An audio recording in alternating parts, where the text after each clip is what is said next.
Oh, no, we already got that the RETARD comment earlier that maybe we could work on that I feel like is going to be massively offensive, and I really do.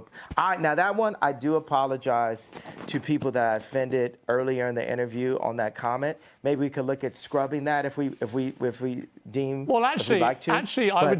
I would say yeah, this: yeah. It's an uncensored interview. You said something which you've now wished you hadn't said, and you've apologised. I actually think that says a lot about you, right? That shows you've got that ability to be self-aware, to understand when you cross a line. I think someone like you, with all your energy and creativity and your passion, you're going to say stuff. The way that you talk constantly and in such an extraordinary manner, you're going to trip up. You're going to say things the wrong way.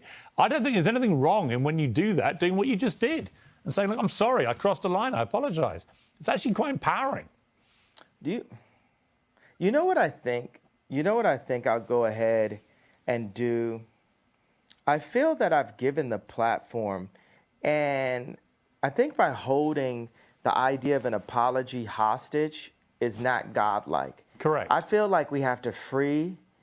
Yeah, and I think that's the point that you've been making. And because we sat down and had this conversation, I will say I'm sorry for the people that I hurt with the DEF CON, the confusion that I call. I feel like I cause hurt and confusion. And I'm sorry for the families of the people that had nothing to do with the trauma that I had been through, and that I use my platform where you say hurt people. And I was hurt. I was frustrated. I was frustrated that Gap hadn't opened stores.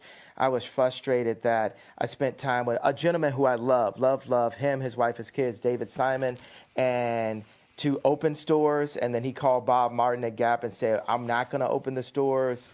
And I've just been frustrated. I just want to open my Whittle stores. And I want to say that it's wrong to hold an apology hostage. And I got to let go of that and free myself of the trauma and say, look, I'm just going to give it all up to God right now and say to those families that I hurt, I really want to give you guys a big hug. And I want to, I say, I'm sorry for hurting you with my comments. And I want to word it in not in like a political way, but in a presidential way, which means what I knew a president to be when I was growing up, in a sincere way. You know how people give those kind of, I want to give an apology, and you're like, but did you? You know what I'm saying? Yeah. Like, no, it has to be, I want to go to every person's grandmother and grandfather and every person's son and daughter, aunt and uncle, and give them a hug and say, you know what? I've been hurt. And I do want you to talk to your boys. I do want you to talk to the people that are in power, the people who do own the black voice, the people who do own the the vote, which a lot of Jewish business people do.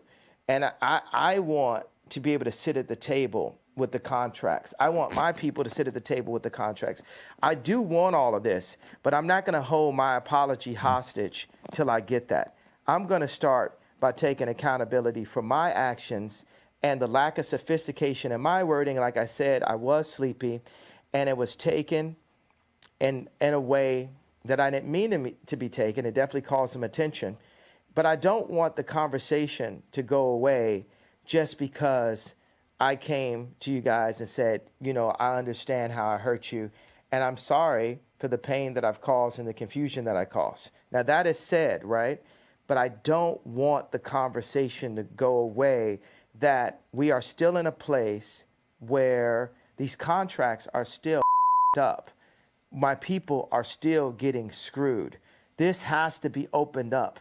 And I'm not asking for a promise, but it would be a beautiful world as I release the pain that I've caused and the pain that I have in me, that grudge that I was holding, that you guys, some of you guys, 1, 2 of you guys step up and say, let's look at these contracts. Let's make it not be a known fact that the music industry is treacherous. Let's make because some of my kids do music. I don't want them to step into a treacherous place. I want it to be better for them than it was for me.